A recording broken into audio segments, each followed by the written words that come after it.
નમ્ર વિનંતી.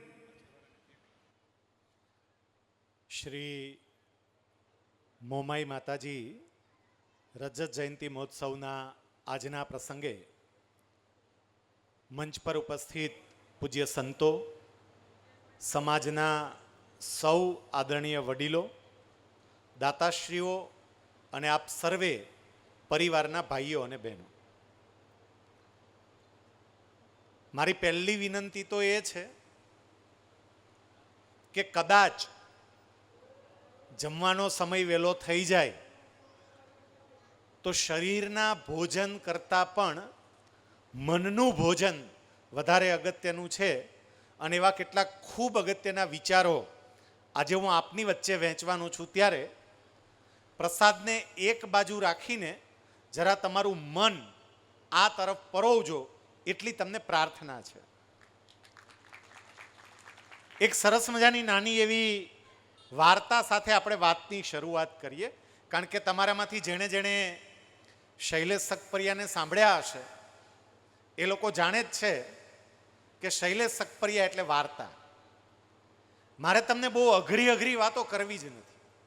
વિદ્વત્તા ભરી પંડિતાઈવાળી વાતો તમારી સમક્ષ મૂકવી જ નથી. મારે તો બહુ જ સરળ વાર્તાઓના માધ્યમ દ્વારા તમને કેટલાક વિચારો આપવા છે. એટલે વાતની શરૂઆત એક સરસ મજાની નાની વાર્તા સાથે કરીએ. વર્ષો પહેલાની વાત છે. ત્યારે ઇલેક્ટ્રિસિટીની શોધ થયેલી નહોતી. અંધારિયો યુગ હતો. અને એ વખતે સાંજ પડે ત્યારે ગામના ચોકમાં એક મશાલ પ્રગટાવવામાં આવે. અફઘાનિસ્તાનની પેલા અરબસ્તાનની આ વાત છે. અરબસ્તાનમાં એક ગામડું, અને એ ગામમાં ગામથી દૂર ઝૂંપડાની અંદર એક સૂફી સંત રહેતા. એમનું નામ હતું રાબિયા બસરી. એક વખત સાંજનો સમય હતો. ગામના ચોકમાં પેલી મશાલ પ્રગટાવેલી એટલે રાબિયા બસરી ગામથી દૂર રહેલા પોતાના ઝૂંપડામાંથી ગામમાં આવ્યા અને મશાલના અજવાળામાં એ કંઈક શોધતા હતા. 4-5 યુવાનો ત્યાંથી નીકળ્યા અને એમને જોયું કે રાબિયાજી કંઈક શોધે છે. એટલે એક યુવાને પૂછ્યું કે તમારું કંઈક ખોવાયું છે? રાબિયાજી કે હા, મારી કપડાં સાંધવાની સોય ખોવાઈ છે. પેલો યુવાન કે અમે મદદ કરીએ સોય શોધવામાં? રાબિયાજી કે તો બહુ સારું, કારણ કે હું વૃદ્ધ છું, મને દેખાતું નથી.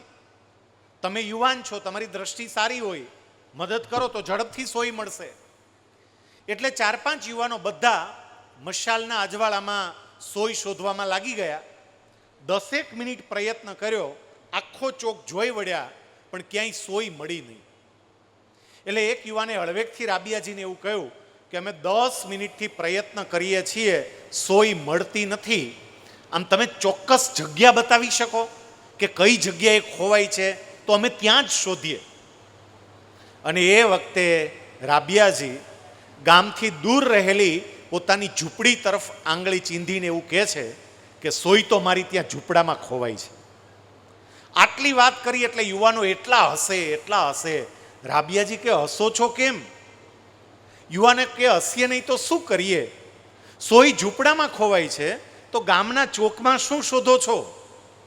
રાબિયાજી કે પણ ત્યાં મારી પાસે અજવાળું નથી. અજવાળું અહીંયા છે એટલે અહીંયા શોધવા આવી છું. યુવાનોએ હસતા હસતા કહ્યું કે તમે મૂરખ જેવી વાત કરો છો. સોય જો ઝૂંપડામાં ખોવાઈ હોય તો ગામના ચોકમાં આ મશાલનું અજવાળું નહીં, સાક્ષાત સૂર્યનારાયણ મધ્યાને તપતા હોય ને તોય મળે નહીં, કારણ કે અહીંયા ખોવાય જ નથી તો મળે કેવી રીતે? હવે રાબિયાજી જે જવાબ આપે છે ને એ સાંભળજો. રાબિયાજી એવું કહે છે કે તો હું એકલી નહીં, દુનિયાના મોટા ભાગના લોકો પણ મૂર્ખા છે. યુવાનો કે કેમ એવું કહો છો? રાબિયાજી જવાબ આપતા એમ કહે છે કે દુનિયાના લોકોનું સુખ અને શાંતિ ખોવાયા છે કોઈ જુદી જગ્યાએ અને શોધે છે કોઈ જુદી જગ્યાએ.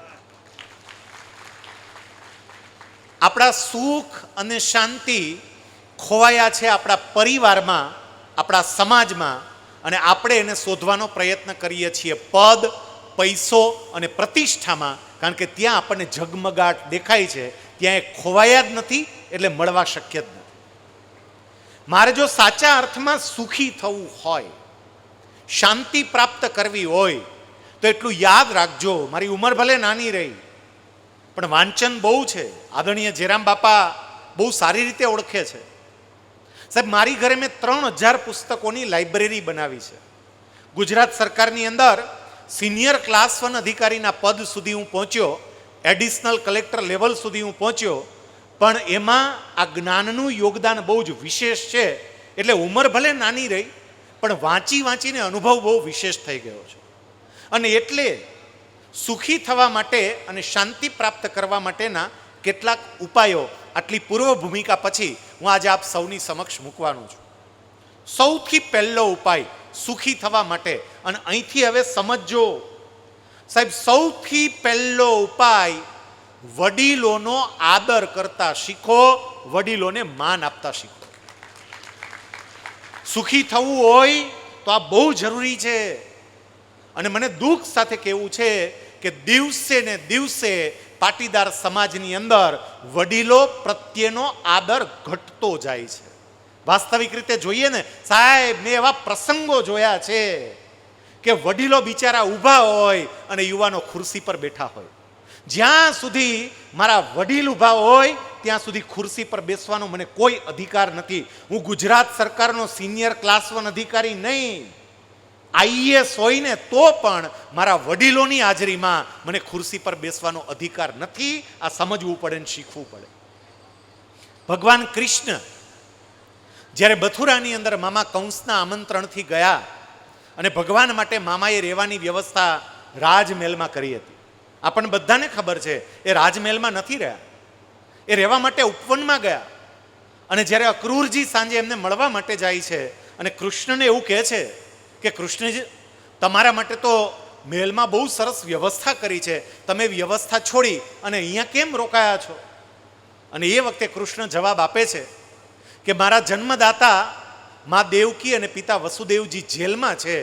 મારા માતા પિતા જ્યાં સુધી જેલમાં હોય ત્યાં સુધી મહેલમાં રહેવાનો મને કોઈ જ અધિકાર નથી.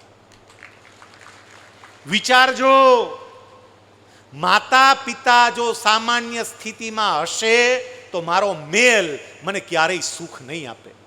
મારે હંમેશા મારા વડીલો એનો આદર કરવો જોઈએ. સાહેબ, આજે બધા લોકો એવું કે પાટીદાર સમાજે બહુ જ પ્રગતિ કરી, પાટીદાર સમાજે બહુ જ પ્રગતિ કરી, પાટીદાર સમાજ પાસે અઢળક ધન સંપત્તિ આવી. પણ આ અઢળક ધન સંપત્તિ આવી કેવી રીતે? નો ડાઉટ આપણે મહેનત કર્યો, બિઝનેસની અંદર ખૂબ મજાની પ્રગતિ કરી છે, બધું સાચું, પણ સાથે સાથે એ પણ વિચાર કરજો કે આપણા બાપ દાદાઓએ આપણી કિંમતી જમીનો બચાવીને રાખીને એટલે આજે આપણે આટલા સમૃદ્ધ થયા છીએ. સાહેબ, એ બાપ દાદાઓ તમે વિચારજો કે મજૂરી કરતા, કોકને ત્યાં હાથીપણું કરીને એણે આપણા માટે જમીનો બચાવી. આમ તો ઘણા પૂછે આપણા એમ કે તમારા વડીલો શું કરતા? તો એમ કે ખેતી કરતા. અને હળવેકથી એમ પૂછે તમે શું કરો છો? એ કે અમે બિન ખેતી કરી છે. વડીલોએ ખેતી કરી ને આપણે બિન ખેતી કરી.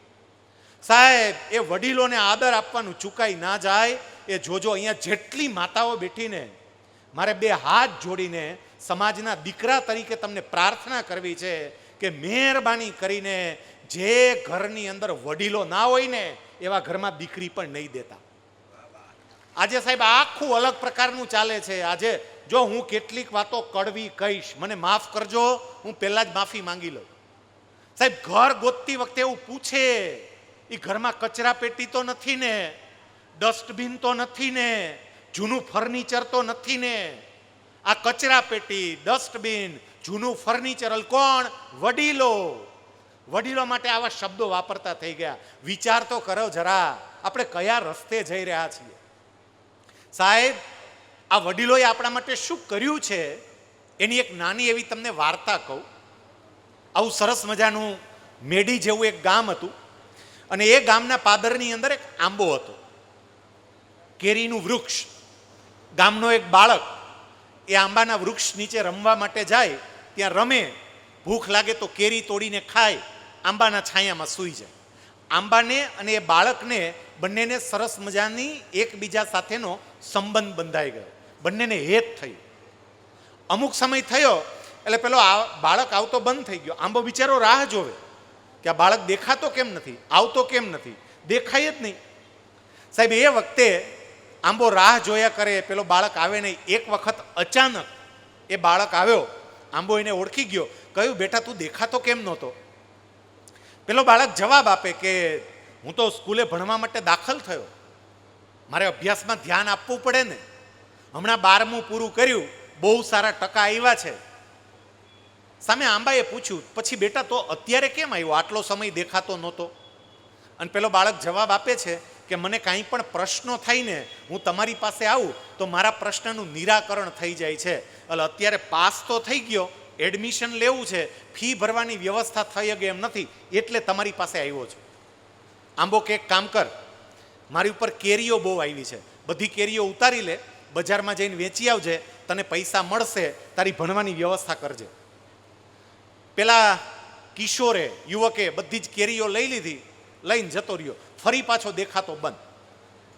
સાહેબ કેટલાય વર્ષો થયા, એક યુવાન ત્યાં અચાનક પ્રગટ થયો. આંબો તો ઓળખી ગયો, એણે તરત કહ્યું કે બેટા ભણવા માટે કેરીઓ લઈ ગયો, પછી પાછો દેખાતો બંધ થઈ ગયો, આજે કેમ અચાનક?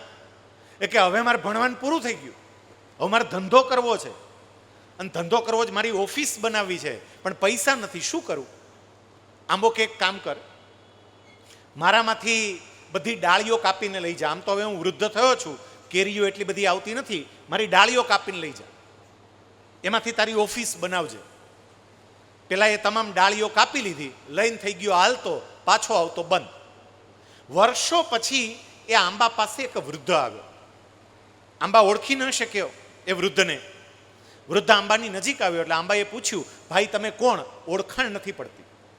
અને એ વખતે પેલો વૃદ્ધ જવાબ આપે છે કે તમે મને નહીં ઓળખી શકો, પણ હું એ જ બાળક છું જે તમારી છાયામાં રમવા માટે આવતો, હું એ જ બાળક છું જે તમારા ઉપર ચડતો, તમારી કેરીઓ ખાતો, મારા ભણવા માટે તમે તમારી બધી કેરીઓ આપી દીધી હતી, મારી ઓફિસ બને એટલા માટે તમે તમારી ડાળીઓ બધી કાપીને આપી દીધી હતી. આંબો કે હા, તને જ્યારે તકલીફ પડે ત્યારે મારી પાસે આવે છે, પણ બેટા હવે તને આપી શકાય એવું મારી પાસે કાંઈ નથી, હવે તો હું સાવ ઠૂઠો થઈ ગયો.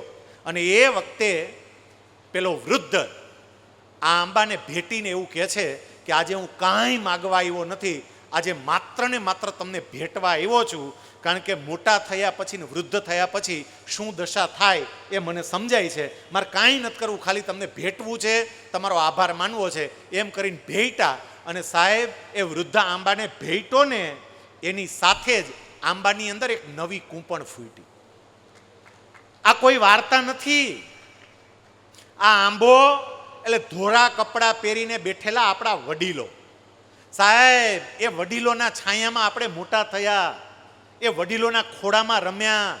યાદ છે એની પાસે કશું નહોતું, અને છતાંય એ વડીલો આ મેળી ગામની બજારમાં આપણને ખભા ઉપર બિચારા ઘોડો થાય, આપણને ઉપર બેહાડે અને ગામની બજારમાંથી નીકળતા. સાહેબ એ જ વડીલોએ આપણને આગળ વધી શકીએ એના માટે પોતાની બચતો આપી દીધી, એ જ વડીલોએ પોતાની ડાળીઓ કાપી એટલે આપણે શહેરમાં સેટ થઈ શકીએ, એટલે જમીનો વેચવાની પણ મંજૂરી આપી. તો હવે એ આંબો બિચારો સુકાઈ ન જાય એનું ધ્યાન રાખવાની જવાબદારી આપણી છે. બીજું કાંઈ ના કરીએ, ખાલી આ વડીલોને, ભલે તમે દૂર રહેતા હોય, એ વડીલોને કદાચ શહેરમાં રહેવું ફાવતું નથી, એને ગામડું અનુકૂળ આવી ગયું છે, પણ હું શહેરમાં રહ્યા પણ મારા વડીલને કમસે કમ રોજ 2 મિનિટ માટે 5 મિનિટ માટે ફોન તો કરી શકું. બાપુજી તમારી તબિયત કેમ છે, બા તમારી તબિયત કેમ છે, તમને કેમ છે, ખાલી વાત તો કરો ક્યારેક ક્યારેક. હું તમને એટલું કહું કે અમુક ઉંમર પછી વ્યક્તિઓને સુવિધાની બહુ જરૂર હોતી જ નથી. એને તમે એસી રૂમ નહીં આપો તો ચાલશે, એને તમે કાર નહીં આપો તો ચાલશે. સાહેબ હૂંફની જરૂર પડે, હૂંફની. અને હૂંફ આપો ને તો એની ડાયાબિટીસ કંટ્રોલમાં આવવા માંડે અને બીપી ઓટોમેટિક ઓછું થઈ જાય, બધું જ. એને ગોળીઓની જરૂર ન પડે, ખાલી એકાદ ફોન કરીએ તો. સુખી થવા માટેનો આ પહેલો સિદ્ધાંત યાદ રાખજો, વડીલોને માન અને સન્માન આપજો. જે ઘરમાં વડીલોને માન અને સન્માન અપાતું હોય ને ત્યાં હંમેશા સુખ અને શાંતિની અનુભૂતિ થાય જ. બીજી વાત, સુખી થવા માટે દેખાદેખી બંધ કરી અને બિનજરૂરી ખર્ચ ઉપર અંકુશ મેળવવો પણ બહુ જરૂરી છે. સાહેબ, અત્યારે સમાજની અંદર દેખાદેખી પણ કેટલી થઈ ગઈ છે, તમે જોજો જ ખરા. આપણે લાડવા લગ્ન જેવા કરી નાખ્યા. લાડવામાં પેલા 5 બહેનો ખાલી જઈ લાડવાનો પ્રસંગ પતાવીને આવી જતા હતા. અત્યારે લગ્ન જેવા તો લાડવા થઈ ગયા. અને જેની સ્થિતિ સારી હોય એ કરવું જોઈએ, મોટા પાયે ખર્ચ કરે. કારણ કે જ્યારે નાનું અર્થતંત્રમાં આવશે તો જ અર્થતંત્ર વેગવંતું બને. પણ મારે મારા પરિવારની પરિસ્થિતિનો વિચાર કરી અને ખર્ચ કરવો જોઈએ. એક પછી એક લગ્નની અંદર વિધિઓય કેવી કરી નાખી આપણે. જલની મોટી વિધિ કરવાની, ચાંદલાની મોટી વિધિ કરવાની. લગ્ન તો એવા હોય જ પાછા. લગ્નમાં જાત જાતનું તમે જુઓ ને, વિધિ તો પહેલાંય થતી. આપણા બાપુજીએ પૈણા, બાઈ પૈણા, આપણા દાદાએ પૈણા, દાદીએ પૈણા. પણ અત્યારે જે પ્રમાણે વિધિઓ ચાલુ થઈ છે, વાના રસમ અલગ, મહેંદી રસમ અલગ, ફલાણી રસમ અલગ, ઢીકડી રસમ અલગ. લગ્નમાં કન્યાની એન્ટ્રી તો આમ જ થાય. હું ફરી કહું છું કે સંપત્તિ હોય તો ખર્ચ કરીએ, એની સામે વાંધો નથી. પણ અહીંયા બેઠેલી દીકરીઓને મારે એટલું કહેવું છે કે મારા લગ્ન વખતે મારે મારા પિતાની આર્થિક પરિસ્થિતિનો વિચાર કરવો પડે. સાહેબ, કેટલાય લોકોએ આ દેખાદેખીને કારણે લગ્ન પ્રસંગે બિનજરૂરી ગજાબારનો ખર્ચ કર્યો, દેવું કર્યું, વ્યાજ ચડતું થયું અને એવી પરિસ્થિતિઓ પણ આવીને ઊભી રહી કે આપઘાત કરવાના વખત આવે. તો મારી પરિસ્થિતિ ના હોય તો મારે ખોટા ખર્ચા ના કરાય. અને આવા ખર્ચા બંધ કરવા હોય ને, હું તો ખાલી એટલું જ કહું કે મોબાઈલમાં રીલ્સ જોવાનું બંધ થઈ જાય ને તો અડધા ખર્ચા ઓટોમેટિક બંધ થઈ જાય. બોલો, આ રીલ્સ જ બધું કરાવે છે. આમ કન્યાની એન્ટ્રી થાય, બે બાજુ ઘડા મૂક્યા હોય અને ઘડામાંથી આમ ધુમાડા બહાર નીકળે, વિડીયોગ્રાફર વિડીયોગ્રાફી કરે. ખાલી 5 મિનિટની એન્ટ્રી હોય અને 5 મિનિટમાં બાપાનો 50,000નો ધુમાડો થઈ જાય, પૂરું. ઓલો બિચારો વ્યાજે લાવે, તકલીફ પડે, ભાવ નથી આવતા પાકના, શું કરે? મારે આ વિચારવું પડે અને બિનજરૂરી ખર્ચો બંધ કરવો પડે. સાહેબ, બીજું, બહેનો તરીકે એ વિચારીએ કે દેખાદેખી બંધ. શક્ય છે કે મારા પરિવારની અંદર મારા દેરિયા જેઠિયા એના ધંધાને કારણે કદાચ સારી પ્રગતિ કરી હોય, એ સારા કપડાં પહેરે, એ સારા ઘરેણાં પહેરે, એના કપડાં, એના ઘરેણાં એને મુબારક. પણ મારે મારા પતિની સ્થિતિ જોવી પડે કે મારા પતિની સ્થિતિ કેવી છે અને એને આધારે મારે ડિમાન્ડ કરાય. આપણે ક્યાંય પ્રદર્શન કરવા જવાની જરૂર નથી કે મારી પાસે આટલું છે. સાહેબ, હું આ વિચાર કરીશ ને, મારી સંપત્તિ બચશે અને સંપત્તિ બચશે તો મારો પરિવાર સુખી થશે. એટલે બિનજરૂરી ખર્ચા બંધ થવા પડે. બીજું, કમાવા માટે અહીંયા જેટલા યુવાનો બેઠા, મારે ભાઈ તરીકે તમને કહેવું છે કે ટૂંકા રસ્તા મહેરબાની કરીને હવે બંધ કરજો. ટૂંકા રસ્તા બંધ કરજો. સાહેબ, આપણો સમાજ કેવો સમાજ હતો? બ્રિટિશરોએ પાટીદાર સમાજ વિશે પોતાના ગેઝેટેરિયનની અંદર નોંધ કરી છે.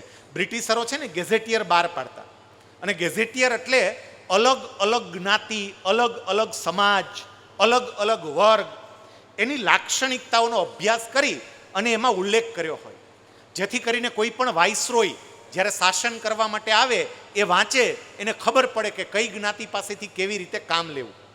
સાહેબ, એને અલગ અલગ સમાજને 3 વર્ગની અંદર વહેંચ્યા હતા: ઉચ્ચ વર્ગ, મધ્યમ વર્ગ અને કનિષ્ઠ વર્ગ. અને એમાં આપણને સૌને ગૌરવ થાય કે બ્રિટિશરોએ પાટીદાર સમાજને, કણબી સમાજને ઉચ્ચ વર્ગની અંદર મૂક્યો હતો. આપણા કેરેક્ટરિસ્ટિક એમાં જે લખ્યા હતા એમાં એવું લખ્યું છે, નિર્વ્યસની અને વિશ્વાસપાત્ર સમાજ. સાહેબ, જેના પર વિશ્વાસ મૂકી શકાય એવો સમાજ, એવું બ્રિટિશરો કહેતા હતા. પણ હવે કમાવા માટે ટૂંકા રસ્તાઓ કાઢીને આપણે જે કર્યું છે અત્યારે, જયરામ બાપા, જ્યારે સવારે આમ છાપું ખોલીએ અને છાપાની અંદર હેડિંગ જ હોય, ડુપ્લિકેટ ઘીનું કારખાનું પકડાણું. એટલે એટલું ખાલી હેડિંગ વાંચીને પછી સારું એમ થાય કે અંદર કોઈ મારો પાટીદાર ન હોય તો સારું, અને અંદર સમાચાર વાંચો ને બધાય પાટીદાર જ હોય. સમજો, આ વિચારજો સાહેબ, આપણે કયા રસ્તે જઈ રહ્યા છીએ. આવું નહોતું, પણ આવું શું કામ ચાલુ થયું? તો કે જોવે કે કાનભાઈને મર્સિડીસ આવી એટલે મારે મર્સિડીસ આવવી જોઈએ, પણ કાનભાઈએ 25 વર્ષ ઊંધે કાન મહેનત કરી હતી ત્યારે મર્સિડીસ આવી છે, એમને નથી આવી. એ વિચાર ન કરે, મારે જોઈએ છે બસ તરત મારે ત્યાં આવવું પડે. સાહેબ એમાંથી પાછા વળીએ. જે ટૂંકા રસ્તે પૈસા કમાવા જઈએ કોઈ દિવસ એ શક્ય જ નથી. આપણા વડવાઓ પાસેથી આપણે શીખીએ. વડવાઓએ બહુ જ મહેનત કરી છે અને ત્યારે સુખી સમૃદ્ધ થયા છે, તો હું પણ ટૂંકા રસ્તા ના અપનાવું. આજકાલ બીજું પણ એક રિસર્ચ બહાર આવ્યું છે સાહેબ. એ રિસર્ચ એવું કહે છે કે પાટીદાર સમાજનો પૈસો એક જગ્યાએ ખૂબ વેડફાઈ રહ્યો છે, ખૂબ એ પૈસો બરબાદ થઈ રહ્યો છે. અને એ કઈ જગ્યા છે તો કે એ છે શેર માર્કેટ, શેર બજાર. વણિકો શેર બજારમાંથી ખૂબ કમાય છે અને પાટીદારો શેર બજારમાં ખૂબ ગુમાવે છે. આ નરી વાસ્તવિકતા છે, રિસર્ચ બોલે છે. અને શું કામ એને? કારણ કે બહુ ઝડપથી પૈસાદાર થઈ જવું છે, તાત્કાલિક સીધું જ. કેટલાય લોકો હજી 3 દી પહેલાં મારે એક લેક્ચર હતું જુનાગઢ, અને જુનાગઢથી પરત આવતો હતો. વીરપુરમાં રાત્રે અમે 5-6 જણા બેઠા હતા, પાટીદાર યુવાનો જ હતા બધાય, અને વાત કરતા હતી કે મને કે સાહેબ શેર બજારનું કરો છો? મેં ના ભાઈ શેર બજારનું નથી કરતો, કારણ કે શેર બજાર ક્યારે આપણું કરી જાય એ કાંઈ નક્કી નહીં. મને કે કરવું જોઈએ સાહેબ. મેં શું ફાયદો થાય? મને સમજાવે છે, મને કહે કે તમે 1 લાખ રૂપિયા રોકો ને 1 લાખ રૂપિયા, તો રોજના તમને 5,000 રૂપિયા મળે. મેં 5,000 કેટલું થયું ખબર પડે? 5% થયા, 5%. રોજના 5% ક્યાંય મળે? મને કે હા સાહેબ મળે. મેં તો તારા ગયા પાક્કું, જા સમજી રહી. આપણે બહુ ટૂંકા રસ્તે પૈસા કમાવા માટેનો પ્રયત્ન કરીએ છીએ, જરા વિચારીએ. ત્રીજી બાબત, આ પૈસામાં જ મારે કહેવું છે, સંપત્તિની બાબતમાં, ઓછા ખર્ચની બાબતમાં બચત કરવાની ટેવ પાડીએ. સાહેબ બચત કરજો. જેટલી બચત થઈ હશે ને આપણા સંતાનોના અભ્યાસ માટે એ એટલું ઉપયોગી થશે. હું તો એવું કહું કે દીકરી કે દીકરાના લગ્ન પ્રસંગે 2 લાખ રૂપિયાનો જે તમે ધુમાડો કરી નાખો, હવે તો કેટલાકનું પ્રી વેડિંગ શૂટિંગ 2 લાખ રૂપિયાનું બજેટ થઈ ગયું. બોલો, પ્રી વેડિંગ શૂટિંગ, લગ્ન પહેલા શૂટિંગ કરવા જાય, 2 લાખ રૂપિયાનું બજેટ. સાહેબ એ જ 2 લાખ રૂપિયા એને યોગ્ય જગ્યાએ રોકાણ કર્યા હોય અને એ દંપતીનું આવનારું સંતાન એના અભ્યાસ માટે જો એનો ઉપયોગ થાય ને, તો એ સંતાન સ્ટેનફર્ડ, હાર્વર્ડ કે ઓક્સફર્ડમાં ભણવા માટે પણ જઈ શકે, એટલું સરસ રીતે થાય. પણ આપણે કાંઈ નહીં, બીજાને બતાવવા હાટું ખાલી 10 મિનિટમાં ઢોમ ઢોમ ઢોમ પૂરું. બચત કરતા શીખીએ. આપણા વડવાઓ છે ને ઓછું ભણેલા હતા, ભણ્યાતા ઓછું, પણ એ વડવાઓએ જે બચત કરી અને રોકાણ કર્યું છે સાહેબ. પાટીદાર સમાજની એક ખાસિયત જોજો કે આપણા વડીલોએ આપણી પાસે જે કંઈ પણ બચત હોય ને એ બચતનું 2 જ જગ્યાએ રોકાણ કર્યું છે, 2 જ જગ્યાએ. અને ખરેખર આખી દુનિયા એવું કહે છે કે રોકાણ માટે આ 2 શ્રેષ્ઠ માધ્યમો છે. અને 2 જગ્યા કઈ?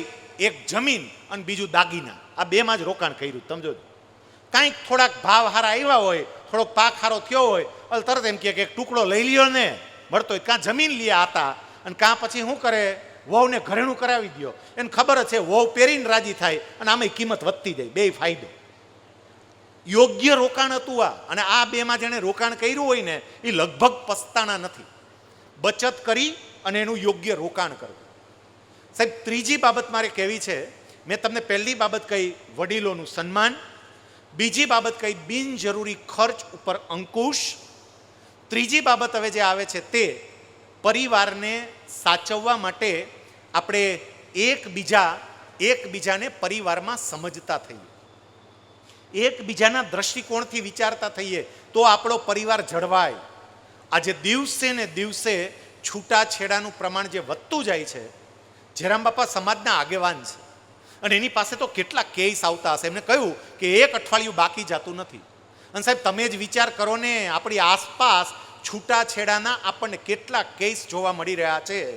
મારે જરા વિચાર કરવો પડે. હું બંને પક્ષે અહીંયા બહુ મહત્વની વાત કહેવાનો છું, દીકરાના પક્ષે અને દીકરીના પક્ષે. જયરામ બાપા સમાજ તરફથી મારી એક પ્રાર્થના છે કે ખરેખર સમાજે એના ઉપર ચિંતન મનન કરવું જોઈએ કે આપણા સમાજના જેટલા દીકરા અને દીકરીઓ પ્રભુતામાં પગલાં પાડવાના હોય એવા તમામ દીકરા દીકરીઓ માટે એક સંમેલન જેવું રાખી અને એને પહેલાં માર્ગદર્શન આપવું પડે કે આ તમારું જીવન બદલાઈ રહ્યું છે, પહેલાં જેવું નથી, અને એમાં તમારે શું શું ધ્યાન રાખવું પડશે. સફળ દાંપત્ય જીવન માટે એ લોકો પાસે વાત થવી જોઈએ, એમને સમજાવવું જોઈએ, એમને ખબર પડે.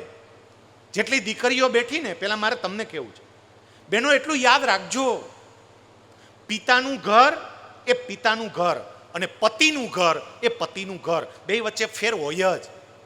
પતિનું ઘર પણ પિતાનું ઘર બની શકે, પણ તરત ન બને. થોડોક સમય મારે ત્યાં સેટ થવા માટે આપવો પડે. સાહેબ, હું ચશ્મા પહેરું, ચશ્મા વર્ષોથી એક 200 રૂપિયાવાળા ચશ્મા પહેરતો હોય, મને બરોબરના માફક આવી ગયા હોય, અને પછી સોનાની ફ્રેમવાળા 2 લાખ રૂપિયાના ચશ્મા બનાવું. વિચારવા જેવું છે. સોનાની ફ્રેમવાળા 2 લાખના ચશ્મા અને 2 લાખના ચશ્મા પહેરું, સાહેબ તરત અનુકૂળ ન જ આવે. એના કરતાં ઓલા 200 વાળા ગમે. એમ થાય કે આ પહેરવા નથી, ઉતારીને મૂકી દઉં, મજા નથી આવતી. પણ જો એને પહેરી રાખો ને તો 2-4 દિવસમાં, 5 દિવસમાં, અઠવાડિયામાં, 10 દિવસમાં એ ચશ્મા ફાવી જાય અને પછી એની મજા આવે. સાહેબ, તમે નવા બૂટ લ્યો, નવા ચપ્પલ લ્યો, તો નવા બૂટ કે નવા ચપ્પલ તરત તમને ન ફાવે, થોડાક દિવસ કઠે, પણ એને પહેરી રાખો ને તો સરસ મજાના તમારા પગના શેપમાં આવી જાય અને પછી એ જ બૂટ, એ જ ચપ્પલ તમને મજા આપે.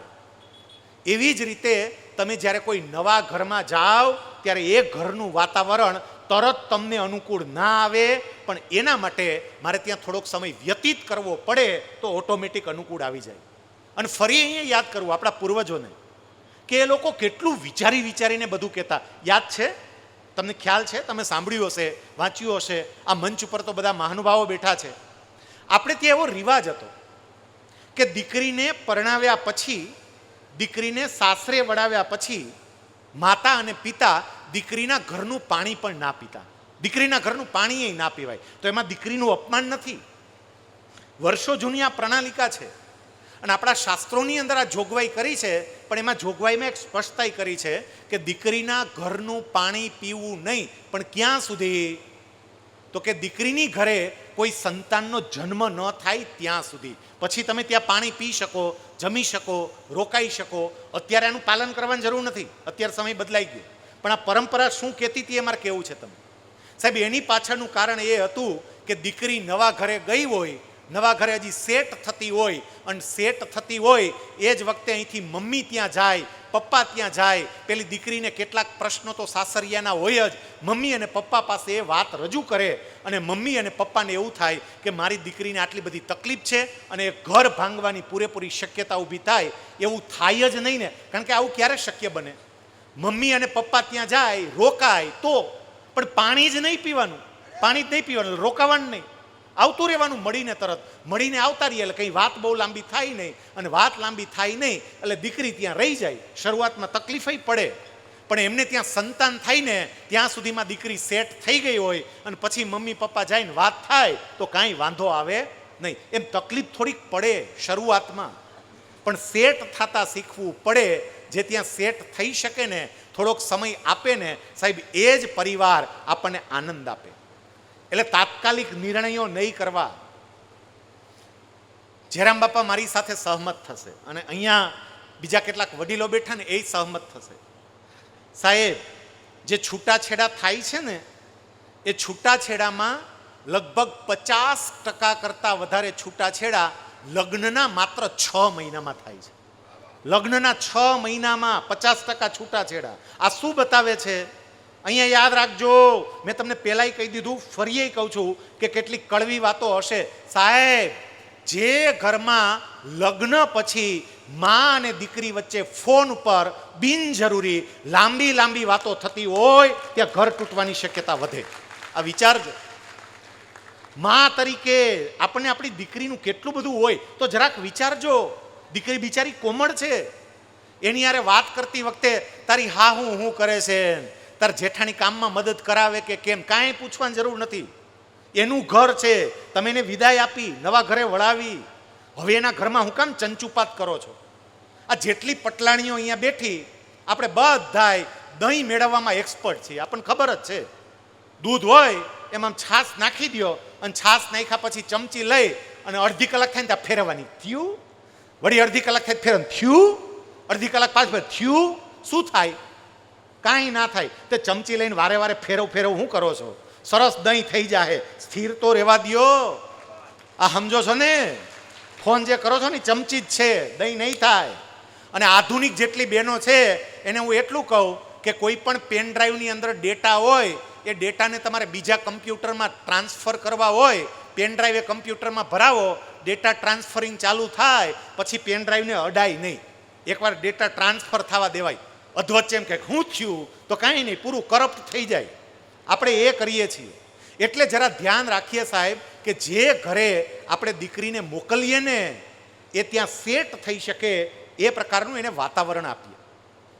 બીજી તરફે મારે દીકરાના પરિવાર નહીં કહેવું છે.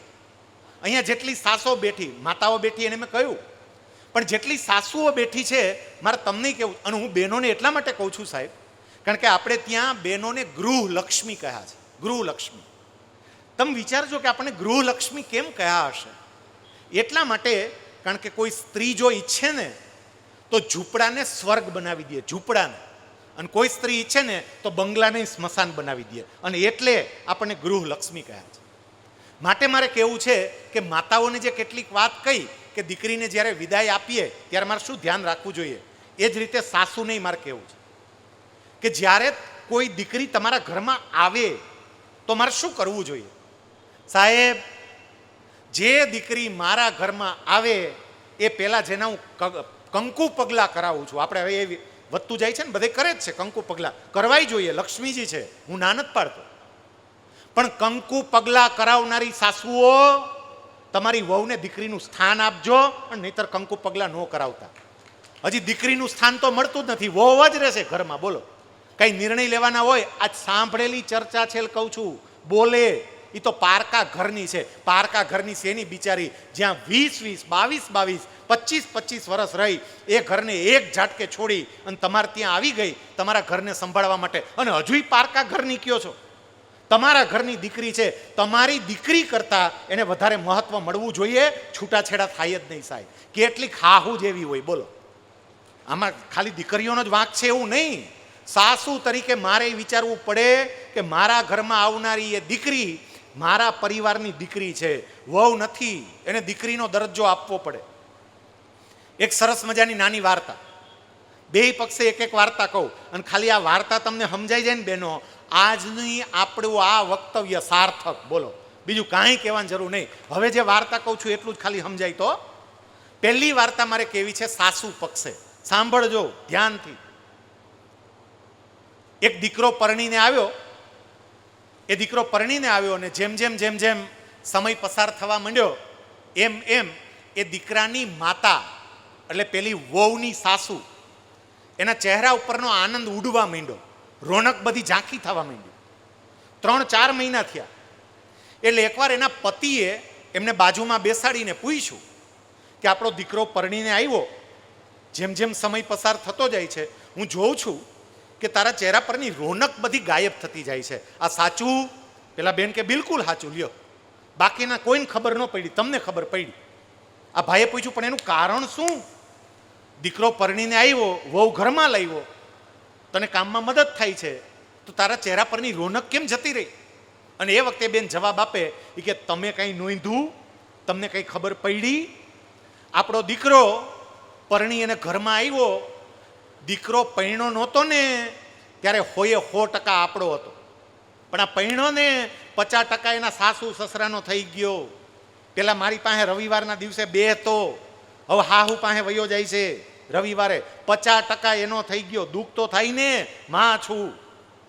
પેલા ભાઈએ કહ્યું તારી વાત 100% સાચી છે. લગ્ન પહેલા આપણો દીકરો 100% આપણો હતો, પણ લગ્ન પછી 50% એના સાસુ સસરાનો થઈ ગયો. આ વાત 100% સાચી. પછી ભાઈએ હળવેકથી એવું પૂછ્યું, પણ મને એટલું કે જે વહુ પરણીને આપણા ઘરમાં આવી એ તને સાચવે છે? તો કે આ બહુ સારી રીતે સાચવે છે. તારી વાત માને છે? તો કે આ વાતય માને છે. તને બરોબર તારું માન સન્માન જળવાય એવી રીતે વર્તે છે? તો કે હા. અને પછી એ ભાઈએ જે જવાબ આપ્યો ને એ તમામ સાસુમાઓ સાંભળજો. એ ભાઈએ પોતાની પત્નીને કહ્યું, ગાંડી, કોકની દીકરી પોતાનું ઘર છોડી 100% જો આપણા ઘરની થઈ જતી હોય ને તો આપણો દીકરો 50% એના સાસુ સસરાનો થવો જોઈએ. ભલે થાય, એમાં ચિંતા કરવાની ન હોય. અહીંયા જેટલા સાસુ બેઠા ને દીકરાને હામેથી કહેજો, બેટા સાસરે જઈને આંટો માર. અને એમાંય આજકાલ કદાચ તમારી વહુ એના માતા પિતાની એકની એક દીકરી હોય ને ત્યારે તમારા દીકરાની જવાબદારી વધી જાય. દીકરાને કહેજો કે બેટા તારે એક મમ્મી પપ્પા નથી, તારે બે મમ્મી પપ્પા છે. આ દીકરી પોતાનું ઘર છોડી અને આપણે ત્યાં આવી છે, બેટા એના મમ્મી પપ્પાનું ધ્યાન રાખજે, આંટો મારજે, એની તબિયત સારી હોય તોય 10-15 દિવસે ત્યાં જઈ આવજે, મળી આવજે. આવું કયો ને ઓલી દીકરીને કોઈ દી તમારું ઘર છોડવાની ઈચ્છા ના થાય. પણ આવું નથી બનતું. તમે જોજો, મેં તમને કીધું ને, ખાલી એકવાર હાહુ ત્યાં ગયો હોય તો મોઢું ચડી જાય, તોબડો ચડ્યો, આપણે એમ કહીએ ને હાહુના તોબડા ચડી જાય છે. બીજે પક્ષે મારે વહુને કહેવું છે કે તમે એટલું ધ્યાન રાખજો બહેનો, પરણીને જ્યારે તમે નવા ઘરમાં જાઓ ને, ખાલી એટલું સમજજો કે તમારા પતિ અને એના માતા પિતા એ બંને વચ્ચે દિવાલ બનવાનું કામ નહીં કરતા. આજકાલ તો કેવા પ્રસંગો થઈ ગયા છે, તરત જ જુદા જ રહેવું છે. બોલો, જુદા થઈ જવું છે. એક મેં હમણાં તમને કીધું ને, વીરપુરની વાત કરી, ત્યાંનો એક છોકરો મારી સાથે પરિચયમાં, સાહેબ એકનો એક દીકરો, બધી રીતે સુખી સંપન્ન, સરસ મજાનો ત્યાં બંગલા જેવું મકાન છે, સરસ મજાનો ધંધો છે, દીકરોય દેખાવડો, નિર્વ્યસની, કોઈ પ્રકારનું વ્યસન નહીં. પેલી બેન પરણીને આવી, થોડોક સમય થયો, એ કે મમ્મી પપ્પા એ નથી ફાવતું, આપણે જુદું રહેવું છે. સાહેબ વિચાર તો કરો, ઓલો સમજાવે કે હું એકનો એક દીકરો છું, મમ્મી પપ્પાથી જોઈ કે પણ મન નથી ફાવતું, આપણે નહીં રહી ગયા. મારે એટલું કહેવું છે કે બહેનો યાદ રાખજો, તમારા સાસુ સસરાને મમ્મી પપ્પા તરીકે સ્વીકારજો. અને વહુઓ માટે જેમ સાસુ માટે વાર્તા કીધી ને, એમ વહુ માટે પણ મારે એક વાર્તા કહેવી છે. અને આ વાર્તા તમામ વહુઓ સાંભળજો. એક દીકરી પરણીને સાસરે ગઈ, પણ સાસુ એવી માથા ભારે મળેલી ને, વહુને બિચારીને એવી હેરાન કરે. 3 મહિના પછી એ દીકરી પિયર આવીને એની મમ્મીને એવું કીધું, મમ્મી ગજબની હાહુ ભટકાણી છે, જીવવા જ નથી દેતી. અને મમ્મી હું એટલી હદે કંટાળી ગઈ છું ને કે મેં નક્કી કર્યું છે કે કાં તો હાહુને મારી નાખું અને કાં આપઘાત કરીને હું મરી જાઉં, બાકી ઘરમાં નહીં રહી શકું એવું મને લાગે છે. આ દીકરીની માએ તરત કહ્યું, બેટા આપણે મરાય નહીં, ડોહીને મારી નખાય, આપણે ન મરાય. ઓલી કે પણ મમ્મી તો પછી પાછળથી મને જેલ થાય ને. દીકરીની માં કે હું તને ઉપાય બતાવું બેટા, તને જેલય ન થાય અને તારા હાહુ વહી જાય. ઓલી કે એવો કયો ઉપાય છે? દીકરીની માં એવું કે છે કે બેટા હું એક વૈદ્યને ઓળખું છું, એ વૈદ્ય પાસેથી એક દવા લઈ આવી આપીશ. એ દવા એવી સરસ છે કે એ દવા તારી સાસુને રોજ ભોજનની અંદર ચપટી નાખીને ખવડાવવાની, રોજ. એને ખબર જ નહીં પડે, સ્વાદમાં કોઈ ફેર નહીં પડે. રોજ એક ચપટી એ દવા નાખવાની અને ખાલી 6 મહિના થાય ને, 6 મહિના તો તારા હાવ મરી જાય. ધીમે ધીમે એનું શરીર ઘસાતું જશે, કોઈને ખબર જ નહીં પડે કાંઈ, અને જતી રહેશે. પણ બેટા તારે એક કામ કરવાનું, હું તને આ દવા લાવી આપું, તારે રોજ એક ચપટી એના ભોજનમાં નાખવાની. પણ 6 મહિના માટે તું ડાઈ વહુ બની જાજે. 6 મહિના માટે 6 જ મહિના સહન કરવાનું ને, 6 મહિનામાં ડોહી ઉપડી જવાની. 6 જ મહિના સહન કરવાનું છે, એકદમ ડાઈ વહુ બની જાજે. જે કહે ને બધી વાત તું માનજે બેટા. તારું અપમાન કરે તોય સહન કરી લેજે, કદાચ લાફો મારી લે ને તોય બેટા સહન કરી લેજે, કાંઈ બોલતી નહીં. 6 જ મહિના સહન કરવાનું છે. પેલી દીકરી કે કરી લઈશ મમ્મી. એ દવા લઈ સાસરે આવી, રોજ સાસુના ભોજનમાં એક ચપટી રોજ નાખતી જાય. સાહેબ પેલી સાસુ ખીજાય, પણ આ કાંઈ બોલે જ નહીં સામે. સાસુ ખીજાય તો હાથ જોડે, બા મારી ભૂલ થઈ ગઈ હો, બા મને માફ કરી દેજો, બીજી વાર આવું નહીં કરું. ક્યાંક બહાર જવું હોય તો પૂછે, હે બા મમ્મી મારે બેનપણીને મળવા જવું છે, હું જાઉં? એટલે હા ઉતર કે બેસ છાની માની, હવે ક્યાંય નથી જાઉં. હા બા હો કાંઈ વાંધો નહીં, બા તમે ના પાડશો ને નહીં જાઓ હો બા, ક્યાંય નહીં જાઓ. ડાઈ વહુ બનવાનું હતું. સાહેબ 1 જ મહિનામાં સાસુ બદલાવા માંડી. સાસુ આડોશ પાડોશમાં જઈને બધાને એમ કહે, મને કેવી વહુ મળી, હું એને ખીજાવતોય કાંઈ ન બોલે, મારી સામે કોઈ દી આંખ ન કાઢે, મારી બધી વાત માને. સાહેબ 2જો મહિનો આવ્યો ને તો હળવેકથી સાસુએ ઘરની ચાવી વહુને આપી દીધી, બેટા તું સંભાળ. હવે 3જો મહિનો આવ્યો ત્યાં સાસુએ કહી દીધું, બેટા તારે બહાર જ્યાં જવું હોય ને મને તમ તાર પૂછવાનું નહીં, બેટા તારે બહાર જવું હોય જવાન છૂટ. અને પછી આ વહુને થયું એ કે આ હાહુને જીવાડવા જેવી છે, અને મારવા જેવી નથી, આ બદલી ગઈ. હવે મરવાના 3 જ મહિના રહ્યા બાકી, અને મરવી ન જોઈ. આ તો હવે બહુ ધ્યાન રાખે છે, મારા બા કરતાંય સારી રીતે સાચવે છે. ત્યાં પિયરમાં મમ્મી આટલું નહોતી સાચવતી. ફટાફટ પિયર આવી અને એની મમ્મીને એવું કીધું કે મમ્મી હવે ગમે એમ કર, તે ઓલી દવા આવી હતી ને એ દવાની અસર ઓછી થાય એવું કંઈક કરવું છે મમ્મી, ગમે એ કર. મમ્મી સાસુ સુધરી ગઈ અને હવે મારે જીવાડવી છે, એટલે હવે એ દવા બંધ કરી દેવી છે અને જે અસર થઈ હોય ને એ અસર પાછી જતી રહીએ, પહેલાં જેવી થઈ જાય એવું કંઈક કરવું છે. એ વખતે આ દીકરીની માં એ દીકરીને એવું કહે છે કે બેટા બેટા હું તારી માં છું, અને તારી માં છું એટલે તારા ભવિષ્યનો મને વિચાર હોય. તારી સાસુ મરી જાય એવો ક્યારેય મને વિચાર પણ ન આવે અને એવી દવા મેં આપી પણ નથી. એ તો શક્તિવર્ધક દવા હતી, ઉલટાની તારી સાસુ થોડીક શક્તિશાળી થઈ હશે. પણ બેટા મને એટલી ખબર હતી કે તારી સાસુને બદલવી હોય ને તો પેલા તારે બદલાવવું પડે, તું બદલા એટલે સાસુ એની મેળે બદલાઈ જાય. વહુઓ એટલું સમજજો, તમે બદલાવ તો સાસુ એની મેળે બદલાય. હા, તમને એ કહી દઉં કે એમાં કેટલીક અપવાદો હશે, એ નહીં જ બદલાય એવી એ છે, પણ બાકીના પ્રયત્ન તો કરો. 95% બદલાય, 95% પ્રયત્ન કરી જુઓ સાહેબ. એક વખત ડાઈ વહુ ખાલી 6 મહિના માટે બની જાઓ અને પછી તમે જુઓ કે એનામાં કેટલું પરિવર્તન આવે છે. સમયની એક મર્યાદા છે. હમણાં પાછું ભોજન પ્રસાદ પણ શરૂ થશે. એટલે છેલ્લી વાત હવે આ જ બાબતની અંદર હું તમને કહું કે મારે મારા પરિવારને સુખી કરવા માટે શું કરવું જોઈએ, તો કે મોટું મન રાખી અને માફ કરતા શીખવું. આ પણ એક નવું શીખવા જેવું છે સાહેબ. મોટું મન રાખી અને માફ કરી દેવું. આપણે એટલું બધું આમ મનમાં ભરી રાખીએ, એટલું બધું મનમાં ભરી રાખીએ. હમણાં મુકેશ અંબાણીના દીકરા અનંત અંબાણીના પ્રી વેડિંગ મેરેજ હતા જામનગરમાં, આ તમારા પડોશમાં જ તે. લગભગ એમને 1000 કે 1200 કરોડનો ખર્ચો કર્યો. એમાં એક બેન આવ્યા હતા નાચવા માટે, એને ખાલી નાચવાના 75 કરોડ રૂપિયા આપ્યા. 75 કરોડ. એનું નામ હતું રિહાના. અને કોઈકે બહુ સરસ લખ્યું હતું કે મુકેશ અંબાણીને ત્યાં લગ્ન હોય ત્યારે રિહાના હોય અને આપણે ત્યાં લગ્ન હોય ત્યારે રિહાણા હોય. તમે જોઈ દો, રિહાણા જ હોય કોક ને કોક. ફઈ આમ ત્રાહી થઈ હોય, મામી આમ ત્રાહી થઈ હોય, ફૂ આમ રિહાણો હોય. રિહાવાન બંધ કરો સાહેબ, રિહાવાન બંધ કરો. અને આમાં જેટલા મોટી ઉંમરના છે ને, મારે હાથ જોડીને તમને કહેવું છે, મહેરબાની કરીને હવે તો મૂકો, હવે તો મૂકો. આમાં કેટલાક મોટા જ પકડી રાખે બરોબરનું, આપણે અહીંયા લગ્નમાં નહોતા આવ્યા હો, પણ તમે મૂકો બાપા, હેઠું મૂકો. ફળ હોય ને ફળ, એ જેમ જેમ પાકતું જાય ને, કાચું હોય ત્યારે ડીટિયાને બરોબર આમ ચોઈટું હોય, બરોબરનું ડીટિયાને ચોટી રહે. પણ જેમ જેમ જેમ જેમ પાકતું જાય ને એમ ડીટિયાથી છૂટું પડતું જાય અને એક સમય એવું આવે કે ડીટિયાને મૂકી દઈએ. આપણે પાયકા એની ખાતરી હું આ મૂકતા તો શીખો, તઈ ખબર પડે કે હવે પાયકા. ઘણા ખાલી વાળ જ પાકે છે, સ્વભાવ નથી પાકતા. બોલો, સ્વભાવ એવા ને એવા રહીએ. વાળ પાકવાની સાથે મારા સ્વભાવ પણ પાકવા જોઈએ. બધું મૂકતો થાવ, ભૂલતો થાવ, ભૂલતી થાવ. કોઈએ મારું અપમાન કર્યું હોય, કોઈ કંઈ બોલી ગયા હોય, પરિવારની અંદર તો બધું ચાલે સાહેબ, આ જ પરિવાર છે. પરિવારમાં કદાચ વાસણ ખખડે, બધું થાય, પણ મોટું હૃદય રાખી અને બધું ભૂલતા શીખવું, માફ કરતા શીખવું. જે માફ કરે ને એનું ક્યારેય કદી કંઈ જાય જ નહીં. અગેન ફરીથી આ વાત સમજાવવા માટે એક નાની એવી સરસ મજાની વાર્તા કે જેથી કરીને તમે આ વાત સમજી શકો. સાહેબ, આ વાર્તા પર ખરેખર વિચાર કરવા જેવો છે. એક ડૉક્ટર હતા અને પોતાની ક્લિનિકમાં બેસી અને દર્દીઓને તપાસતા હતા. એનો એક મિત્ર એને મળવા માટે આવ્યો.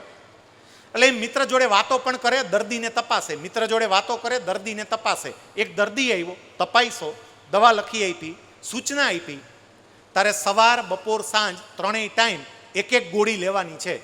અને જો એટલું ધ્યાન રાખજે, ગોળી લેને ત્યારે પાણીનો ગ્લાસ ભરીને બાજુમાં રાખજે. ગોળી જેવી મોઢામાં મૂક એટલે તરત પાણીનો કોગળો લઈ એને ગળે ઉતારી જાજે. પછી દર્દી વયો ગયો.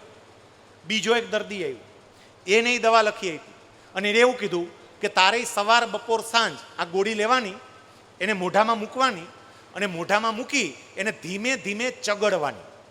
એને તું ધીમે ધીમે ચગડીશ એટલે એ ગોળી ધીમે ધીમે ઓગળવા માંડશે અને ઓગળતા ઓગળતા એ ગોળી સાવ ઓગળી જશે. તારે પાણી પીવાની જરૂર નથી, મોઢામાં મૂકીને ખાલી ચગડજે. એ જતો રહ્યો. પેલા મિત્રએ ડૉક્ટરને પૂછ્યું કે એકને તમે દવા આપી, એને એવું કીધું કે મોઢામાં મૂકીને તરત ગળે ઉતારી જાજે. બીજાને દવા આપી, એને એવું કીધું કે મોઢામાં મૂકીને ચગડજે. આવું કેમ? ડૉક્ટરે સ્પષ્ટતા કરી. એમણે એવું કહ્યું કે પહેલી વ્યક્તિને મેં જે ગોળી આપી ને એ ગોળી બહુ મીઠી હતી, સરસ મજાની ટેસ્ટી ગોળી હતી, ઓરેન્જ ફ્લેવર હતી. પહેલી વ્યક્તિને જે ગોળી આપી એ કડવી ગોળી હતી. પહેલી વ્યક્તિને જે આપી હતી ગળે ઉતારવાનું કહ્યું એ કડવી ગોળી હતી. અને કડવી ગોળી હતી ને એટલે મેં એમને એવું કહ્યું કે તું ગળે ઉતારી જાજે, કારણ કે કડવી ગોળી બહુ ચગડાય નહીં. અને બીજી વ્યક્તિને જે ગોળી આપી ને મીઠી હતી, અને એટલે એમને કહ્યું કે ચગડ છે. સાહેબ, જિંદગીની અંદર કડવી ઘટના અને મીઠી ઘટના સતત બનતી જ હોય છે. કડવી ઘટના ગળે ઉતારવા માટે હોય અને મીઠી ઘટના ચગડવા માટે. અને હવે તમે જોજો, આપણે કડવી ઘટના ચગડા કરે, ચગડે, કડવું ચગડે ચગડે ચગડે, પછી કડવાશ કેમ છે જીવનમાં? એટલે કડવું ચગડસ, કડવાહટ જ હોય ને. આપણે કડવી ઘટનાઓને ચગડીએ છીએ, એને તરત ગળે ઉતારવાની હોય, એને ચગડવાની ન હોય. એટલે આ બાબત જરા સમજીએ સાહેબ. મેં આજે 3 થી 4 બાબતો તમારી સમક્ષ મૂકી છે. પરિવારમાં શાંતિ માટે, પરિવારમાં સુખ માટે ખરેખર આ બાબતો પર વિચાર કરજો સાહેબ. એટલું યાદ રાખજો, પરમાત્માનું કોઈ કાર્ય કારણ વગર હોય જ નહીં. અહીંયા પૂજ્ય સંતો બેઠા છે, તમે પૂછો એમને, કુદરતનું કોઈ કાર્ય ક્યારેય કારણ વગરનું હોય જ નહીં. આજે ભાલોડિયા પરિવાર દ્વારા આયોજિત આ રજત જયંતિ મહોત્સવમાં શૈલેષ સકપરિયા બોલવા માટે ક્યાંથી આવ્યો સાહેબ? મને કોઈ ભાલોડિયા પરિવારમાં ઓળખતું નથી એટલું બધું. મને મુકેશભાઈનો ફોન આવ્યો કે અમે આવું આયોજન કરીએ છીએ, તમારું વક્તવ્ય ગોઠવવું છે. હું મુકેશભાઈને નહોતો ઓળખતો, અત્યારે મળ્યો જ પહેલી વખત એમને મેં જોયા નથી ક્યારેય. તો શૈલેષ સકપરિયા તમારી વચ્ચે અહીંયા બોલવા માટે કેમ આવ્યો સાહેબ? સમજો, રજત જયંતિ ઉત્સવની ફલશ્રુતિ સમજો કે આ શૈલેષ સકપરિયા અહીંયા બોલવા આવ્યો જ નથી, માં મોમાઈએ એને પરાણે ખેંચી અને અહીંયા બોલાવ્યો છે. અને શું કામ? કારણ કે માં મોમાઈ તમને કોઈ એક સંદેશો આપવા માંગતા હતા, મને માત્ર નિમિત્ત બનાવ્યો છે. મને નિમિત્ત બનાવી એ સંદેશો તમારા સુધી પહોંચે ને એટલા માટે મને એને અહીંયા ઊભો કર્યો. અને તમારો એ વાત કઈ હતી, તમારો સંદેશો કયો હતો એ પકડી લેજો. મેં અહીંથી જે કંઈ પણ 4-5 વાતો કરી હોય, બધી વાત બધા માટે નથી, પણ એક વાત તો તમારા માટેની જ હતી. એ તમારા માટેની વાત કઈ હતી ને એ પકડાઈ જાય એટલે આપણી આજની આ વાત પણ સાર્થક, અને માં મોમાઈની આપણે જે ઉપાસના કરીએ છીએ ને એ પણ સાર્થક. એ પકડજો સાહેબ. સાવ છેલ્લે ગુજરાત સરકારની અંદર હું સિનિયર ક્લાસ 1 અધિકારી રહી ચૂક્યો છું. સ્પીપાની અંદર જોઈન્ટ ડાયરેક્ટર તરીકે અલગ અલગ પદ ઉપર છેલ્લે હું જોઈન્ટ ડાયરેક્ટર હતો. 12 વર્ષ મેં સેવા કરી છે. ત્યારે આપણા પરિવારના દીકરા અને દીકરીઓના ઉજ્જવળ ભવિષ્ય માટે છેલ્લી એક વાત મારે એ કહેવી છે કે પાટીદાર સમાજમાંથી દીકરાઓ અને દીકરીઓ બિઝનેસ ખૂબ સરસ રીતે કરે છે. આપણા લોહીમાં છે, આપણે બિઝનેસ કરીએ. આપણા દીકરા અને દીકરીઓ એન્જિનિયર બને છે, ડૉક્ટર બને છે, વિદેશની અંદર ભણવા માટે જાય છે, ચોક્કસપણે ત્યાં પણ જાય. પણ સાથે સાથે પાટીદાર સમાજના દીકરાઓ અને દીકરીઓ યુપીએસસીની પરીક્ષા પાસ કરી સીધા કલેક્ટર બને, કમિશનર બને, ડીએસપી બને, જીપીએસસીની પરીક્ષા પાસ કરી ડેપ્યુટી કલેક્ટર બને અને ડીવાયએસપી બને, એવું પણ હવે વિચારવાનો સમય આવી ગયો છે. એ વિચારજો કે આપણા દીકરા અને દીકરીઓ આ પરીક્ષા પાસ કરી અને સીધા જ કલેક્ટર કે કમિશનર કેમ ના બને? સાહેબ, હું જે સ્પીપાની અંદર કામ કરતો એ સ્પીપા ગુજરાત સરકારની સંસ્થા છે, અને ગુજરાત સરકારની આ સંસ્થા આપણા ગુજરાતના દીકરા અને દીકરીઓને યુપીએસસીની તાલીમ આપે છે. અને યુપીએસસીની એ જે તાલીમ આપે છે ને એ યુપીએસસીની તાલીમમાં સાહેબ કોઈ પ્રકારનો ફી દીકરા દીકરી પાસેથી લેવામાં આવતી નથી. ગુજરાતમાંથી દર વર્ષે એકાદ દીકરો દીકરી આ પરીક્ષા માંડ પાસ કરી શકતા હતા, પણ એ જ ગુજરાતમાંથી હવે દર વર્ષે એવરેજ 15-20 દીકરા દીકરીઓ આ પરીક્ષા પાસ કરી સીધા ઉચ્ચ હોદ્દા પર પહોંચતા થાય. મારે આપણા સૌ માટે આવેલી જાગૃતિ અને એના પરિણામની વાત કરવી છે. સાહેબ, પાટીદાર સમાજ માટે એક ગૌરવની વાત છે કે આ વર્ષનું યુપીએસસીનું રિઝલ્ટ હમણાં ડિક્લેર થયું. સાહેબ, એ પરીક્ષા પાસ કરીને દીકરાઓ સીધા કલેક્ટર બને, કમિશનર બને, આઈઆરએસ બને, ઇન્કમ ટેક્સમાં જાય, અલગ અલગ ભારત સરકારના ઉચ્ચ પદ પર જાય. આ વખતે પાટીદાર સમાજના 1-2 નહીં, એક સાથે 8 દીકરાઓએ આ પરીક્ષા પાસ કરી છે. 8 દીકરા સાહેબ. યુપીએસસીના અત્યાર સુધીના ઇતિહાસમાં પહેલી વખત આ ઘટના બની કે કોઈ સમાજના એક સાથે આટલી મોટી સંખ્યામાં દીકરા કે દીકરીઓએ આ યુપીએસસીની પરીક્ષા પાસ કરી હોય. સાહેબ, એક આરે 8 દીકરા, અને હમણાં 2 દિવસ પહેલા જ એ દીકરાઓનું સરદારધામ અમદાવાદ ખાતે સન્માન થયું. સાહેબ, એ સરદારધામના વિદ્યાર્થી હતા. સરદારધામ સમસ્ત પાટીદારને એક કરીને એના દીકરા અને દીકરીઓની ટેલેન્ટ બહાર આવે એના માટે સરસ મજાની ત્યાં ટ્રેનિંગ આપે છે. તમારામાંથી જો કોઈને ઈચ્છા હોય, અત્યારે એના ફોર્મ ભરાઈ રહ્યા છે. જે લોકો ગ્રેજ્યુએટ થયેલા હોય, ઈચ્છા હોય કે મારે આ યુપીએસસી કરવી છે, તો સરદારધામની વેબસાઇટ ઉપર જઈ તમે ફોર્મ ભરી શકો છો. અને મે મહિનામાં જ આપણું ઇલેક્શન પૂરું થાય પછી એની એન્ટ્રન્સ એક્ઝામ લેવાશે અને એન્ટ્રન્સ ક્રેક કરનાર દીકરા અને દીકરીને ત્યાં એડમિશન મળશે. સાહેબ, આપણે આઈએએસ ઓફિસરોને રાખીને ત્યાં સરસ મજાની ટ્રેનિંગ આપીએ છીએ. પાટીદાર સમાજના અધિકારીઓ પોતાના સમાજના દીકરા અને દીકરીઓ આગળ વધે. દરેક સમાજ પ્રયત્ન કરે પોતાની રીતે, ખાલી પાટીદાર સમાજ નહીં, દરેક સમાજે કરવો જ જોઈએ. એમાં પાટીદાર સમાજના અધિકારીઓ પણ આપણા દીકરાઓને વહેલી સવારે એને જ્યારે અનુકૂળ સમય મળે માર્ગદર્શન આપવા માટે જાય, અને એનું દિવસે ને દિવસે ઉત્કૃષ્ટ પરિણામ આવવાનું પણ શરૂ થયું છે. દીકરાઓ પાસે બહુ જ સામાન્ય ફી લેવામાં આવે સાહેબ, અને દીકરીઓ અહીંયા જેટલી બેઠી, સરદારધામમાં જે દીકરીઓને એડમિશન મળે એ દીકરીઓ પાસેથી રહેવાનું, જમવાનું, તાલીમ, ભણવાનું આ બધાનું વાર્ષિક માત્ર ₹1 ટોકન દર લેવામાં આવે છે. 1 જ રૂપિયો. કારણ કે એવું કહે કે દીકરીઓ છે, દીકરીઓ તો લક્ષ્મી કહેવાય, લક્ષ્મી પાસે થોડુંક લેવાય. એટલે દીકરીઓ માટે તો આટલું સરસ મજાનું પ્લેટફોર્મ આપે છે. ત્યારે જરા આ પણ વિચારજો કે આપણે એમાં પણ જઈએ. સાહેબ, જેવી રીતે કોઈ પણ રાજ્યની અંદર વસ્તીમાં કોઈ સમાજનું જેટલું પ્રતિનિધિત્વ હોય, હું સ્પષ્ટપણે માનું છું કે વહીવટી તંત્રમાં પણ એ સમાજનું એટલું જ પ્રતિનિધિત્વ હોવું જોઈએ. સરકારની અંદર પાટીદાર સમાજનું પ્રતિનિધિત્વ કેટલું? હું તો સરકારમાં રહ્યો છું એટલે મને ખબર છે. સાહેબ, સ્પીપાની અંદર હું હતો, અમારે ત્યાં જેટલા અધિકારીઓ ક્લાસ 1 to નોકરીમાં જોડાય, આમાં અધિકારીઓ હશે એને ખબર હશે, એ લોકોએ કમ્પ્યુટરની CCC પ્લસની એક પરીક્ષા પાસ કરવી પડે. અને સૌરાષ્ટ્રના આપણા 12 જિલ્લાઓનું કેન્દ્ર રાજકોટ હતું, ત્યાં રાજકોટ હું હેડ હતો, એટલે મારે ત્યાં બધાના ફોર્મ આવે. સાહેબ, જજની ભરતી થઈ હતી મોટા પાયા ઉપર, અને જજની ભરતી થઈ, એ ભરતીની અંદર તમામ જજના ફોર્મ આવ્યા હતા. એટલે મારી પાસે વંચાણ માટે આવે, હું જરા વાંચું. બટ નેચરલ છે કે આપણને એવું થાય કે આમાં આપણા પાટીદાર સમાજનો કોઈ જજ છે ખરો? એટલે બરોબર વાંચીએ. હું દુઃખ સાથે કહું કે જેટલા જજની એપ્લિકેશન ત્યાં પરીક્ષા આપવા માટે આવી હતી, જે લોકો પરીક્ષા પાસ કરીને ઓલરેડી જજ થઈ ગયા હતા, માત્ર કમ્પ્યુટરની પરીક્ષા પાસ કરવાની હતી, એમાં એક પણ જજ પાટીદાર સમાજના નહોતા, એક પણ નહોતા. એનો મતલબ એમ કે પૂરતું પ્રતિનિધિત્વ નથી. સાહેબ, પ્રતિનિધિત્વ ત્યાં પણ થવું પડે. એટલે જે દીકરા દીકરીને આ વહીવટી તંત્રમાં જવામાં રસ હોય ને, એ દીકરા દીકરીઓને પણ પ્રેરણા આપજો. આ મુકેશભાઈ પાસેથી, સમાજના આગેવાન પાસેથી જરૂર પડે મારા નંબર પણ લેજો, અને જરૂર પડે ત્યાં મને કહેજો. હું મારાથી જે કંઈ પણ મદદ થઈ શકે એ મદદ પણ તમને કરીશ. પણ જેમને ઈચ્છા હોય એ યુપીએસસી અને જીપીએસસીનો પણ વિચાર કરે. હું એવું નથી કહેતો કે બધા આ કરે, પણ જેને ઈચ્છા હોય કે અમારે સત્તા ભોગવવી છે, સમાજની સેવા કરવી છે, રાષ્ટ્રની સેવા કરવી છે, એ લોકો આ બાબતનો પણ વિચાર કરજો.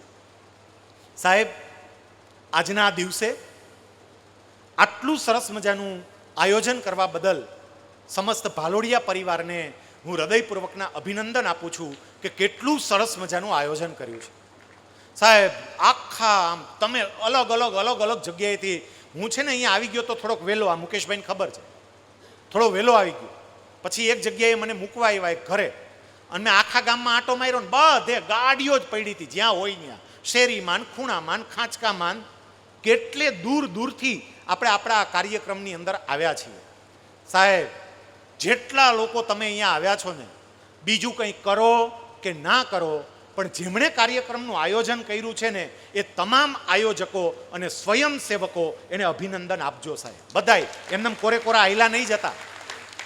આ એમનેમ ન થાય. આપણે તો આવીને બેઠા, પ્રસાદ લીધો, કાર્યક્રમ માણ્યો, જતા રહ્યા. સાહેબ, આ કાર્યક્રમ આટલો સફળ કરવા માટે આખી ટીમે રાત દિવસના ઉજાગરા કર્યા હશે. અને સમાજની અંદર જે લોકો કામ કરતા હોય એને બધાએ સહકાર આપવાની આદત કેળવવી જોઈએ. સહકાર આપવાનું. આમાં ઘણી વખત એવું બને, અપવાદ હોય ક્યારેક એવા, પણ હું તમને કહું, સહકાર આપવાની વાત એક બાજુ રહી, ઘણા હળી કરવાનું કામ કરતા હોય. બોલો, સહકાર તો એક બાજુ રહ્યો, હળી હોતન કરે. સાહેબ, મારે એટલું કહેવું છે કે આટલું સરસ મજાનું કામ થતું હોય, આપણા દરેકની પવિત્ર ફરજ નિભાવીએ છીએ. કેટલા દાતાઓએ સાહેબ દાન આપ્યું. 7.5 લાખ રૂપિયા, 7,51,000 હોય, તરત 10 લાખ કરી દે કે અમારા તરફથી 10 લાખ. સાહેબ, તમે બધા આટલી મોટી સંખ્યામાં, હું તો એ જોઉં છું કે છેક સુધી મંડપ આજે ઓછો પડે છે, મંડપની બહાર પણ લોકો બેઠા છે, પ્રસાદનો સમય થઈ ગયો છે, હું બોલું છું એને 1 કલાક કરતાં વધારે સમય થઈ ગયો, અને છતાંય તમે બધા એક ટાંકણી પણ તો અવાજ આવે એટલી શાંતિથી આ વાતો સાંભળો છો. તો છેલ્લો સંદેશો મારો આ લઈને જજો કે સમાજને હંમેશા સહકાર આપતો રહેવો. આપણાથી જે રીતે બને એ રીતે સમયથી સહકાર આપી શકીએ તો સમયથી, ધનથી સહકાર આપી શકીએ તો ધનથી, અને કોઈ રીતે ન આપી શકીએ તો વિચારોથી પણ આપણે એની સાથે રહેવું. આપણે વાર્તાથી શરૂઆત કરી હતી, એટલે નાની એવી વાર્તા સાથે જ આ વાતને આપણે પૂરી કરીએ. આ વાર્તા સમાજની એકતા માટે, સમાજના વિકાસ માટે બહુ મહત્વની છે અને જાણીતી છે, પણ એને જરા અલગ રીતે કહું છું. એક ટીટોળી હતી. એ ટીટોળીએ સમુદ્રના કિનારા ઉપર ઈંડા મૂક્યા. ટીટોળી ને ટીટોળો બેય ક્યાંક ખોરાક માટે બહાર ગયા હશે. સમુદ્રનું એક મોજું આવ્યું અને પેલા ઈંડાને લઈ અને જતું રહ્યું. આવીને જોયું ઈંડા ક્યાંય દેખાય નહીં. કરવું શું? ટીટોળીએ તરત જ ટીટોળાને કહ્યું, ગમે એમ કરો, આ ઈંડા આપણા ગયા ક્યાં? ટીટોળાએ આમ જોયું કે સમુદ્રનું મોજું અહીંયા સુધી આવી ગયું છે, સમુદ્ર લઈ ગયો છે. ટીટોળાએ તરત કહ્યું કે સમુદ્ર લઈ ગયો છે. ટીટોળી કે તો હાલો આપણે સમુદ્ર પાસેથી પાછું લઈ આવીએ. એ વખતે ટીટોળો એવું કહે છે કે તું ગાંડી થઈ છે કે શું? સમુદ્ર પાસેથી ઈંડા કોઈ દી પાછા આવે? એ શક્ય નથી. ટીટોળી કહે તો કાંઈ વાંધો નહીં, હું એકલી જઈશ, પણ સમુદ્ર પાસેથી મારા ઈંડા પાછા લાવીશ. ટીટોળી જતી હતી. ટીટોળાએ એને રોકવા માટેનો પ્રયત્ન કર્યો, થોડીક સલાહ આપી કે તું વિચાર તો ખરી. અને એ વખતે ટીટોળી એવું કહે છે, સલાહની જરૂર નથી, સહકારની જરૂર છે. આપ્યો એમ છો? ટીટોળો કે હાલ આવું, બીજું હું. ટીટોળી ને ટીટોળો બેય ચાલુ થઈ ગયા સાહેબ, અને બેય જણા નાના નાના કાંકરા ચાંચમાં લઈ દરિયામાં નાખે, ચાંચમાં લઈ દરિયામાં નાખે.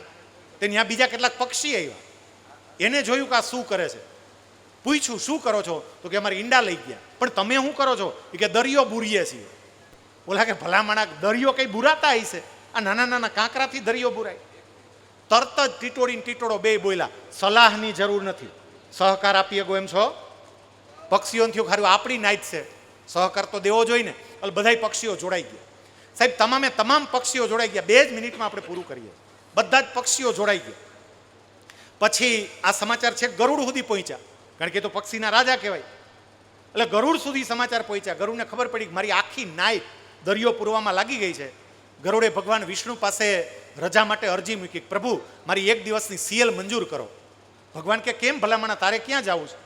તો કે મારે જવું પડે એમ છે પ્રભુ ન્યા. અને એ વખતે ગરુડ મદદ કરવા માટે અહીંયા આવવા માટે ભગવાનને બહુ વિનંતી કરે. ભગવાન કે ભલામણા બાકીનું તો હેમજા, એ તો બધા સામાન્ય પક્ષી છે, તું તો ગરુડ છો, તને જ ખબર પડે કે ન પડે કે આમ કરવાથી કોઈ દી દરિયો ના બુરાય. ગરુડે તરત જ ભગવાનને હાથ જોડીને કીધું, પ્રભુ સલાહની જરૂર નથી, સહકાર આપી શકો એમ હોય તો આપો. ભગવાન કે આયલ હું હારે આવું, બીજું હું. પછી ભગવાન હારે આવ્યા અને સમુદ્રએ તરત જ શરણાગતિ સ્વીકારી લીધી. ઈંડા પાછા આપ્યા.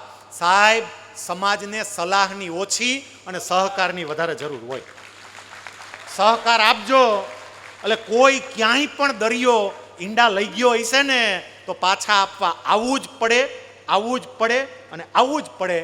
માં મોમાઈના ચરણોમાં, માં ઉમિયાજીના ચરણોમાં એવી પ્રાર્થના કરીએ કે અહીંયા જે કંઈ પણ વાતો થઈ છે આપણને સમજાય, આપણા જીવનમાં ઉતરે અને સાચા અર્થમાં આપણો પરિવાર, આપણો સમાજ અને આ રાષ્ટ્રના સુખાકારીમાં આપણું યોગદાન આપીએ. એ જ માના ચરણોમાં પ્રાર્થના. વંદે માતરમ. ભારત માતા કી જય. ખૂબ સરસ. એક વખત શૈલેષભાઈ માટે જોરદાર તાલી થઈ જાય. અને આપણી વચ્ચે રૂપાલા સાહેબના જમાઈ શ્રી ભરતભાઈ ખાનપરા ઉપસ્થિત છે, તો એમનું પણ આપણે એક વખત જોરદાર તાલીથી સ્વાગત કરીએ. અને એમને હું ખાસ નમ્ર વિનંતી કરીશ કે મંચ ઉપર પોતાનું સ્થાન લે.